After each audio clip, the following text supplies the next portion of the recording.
So Nepal's belligerence and China's interference are now a matter of record. What is India doing to counter this? India has expressed displeasure, but frankly done little to set the record straight. India remains guarded and Nepal seems to be reading this silence as a sign of weakness. The question is, what happens next? Is this a divorce after a long marriage or a dispute that can still be resolved? Let's break it down for you in 5 questions, starting with the most important one. Is there still room for diplomacy? We'd like to believe yes. To be fair, Delhi has a lot on its plate. The Wuhan virus is spreading all over the country, the economy is in bad shape, and China is at the border.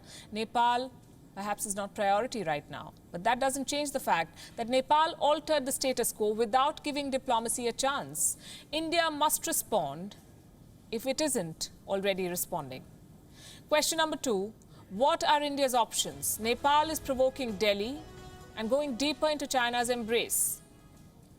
But Nepal still heavily relies on India. India remains Nepal's largest trading partner, accounting for 1/3 of Nepal's overall trade. From fuel to basic medical supplies, all its essentials come from India. Tens of thousands of Nepal citizens live and work in India. Delhi has many levers, diplomatic, economic and strategic, when it comes to Kathmandu. The question is, what and when India chooses to use. Question number 3. Was the road inauguration ill-timed? In other words, could this have been avoided? Did India unwittingly precipitate this? As I said before, the project is not new, not something that Nepal did not know about, but the timing of the inauguration was important. It may have come as a blessing in disguise for the politically embattled Prime Minister of Nepal, facing pressure from all sides, political and public. So India's actions gave him a new nationalistic lifeline, a chance to stand up to a bigger partner and to prove his nationalism to his people. Did India not see Nepal's reaction coming? Was there a miscalculation? We only end up with more questions. Here's another one. Have the responses from both sides further pushed ties to the brink? Nepal went on a rant against India. The Prime Minister led the tirade. He mocked India. He blamed it for the pandemic. What did India do? First, the Army Chief of India spoke about an external hand in Nepal. Then the Defence Minister invoked old ties. Roti beti, he said.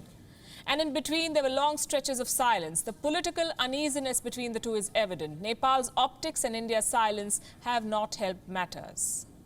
And the last question, and this one's for Kathmandu to answer. What does Nepal's so-called constitutional amendment change on the ground? Is Nepal just trying to make a point here? Because India still very much is in control of these territories. It may have redrawn its map, but the change still remains on paper for Nepal. Will it push for greater control of these territories now? Will India simply let go of 3 strategic areas, knowing the growing Chinese influence in Nepal? Or are both sides doing what they're doing largely because of domestic political compulsions? The questions are never ending. I said 5, now I've lost count. So I'll end with a story. It's a fable from West Asia. I've paraphrased a bit. Someone stole the eggs from a family's coop. The head of the family, an old man, flew into a rage. The others said he was overreacting. It's only a few eggs, they said. Then someone stole a goat. The old man told his sons to do something.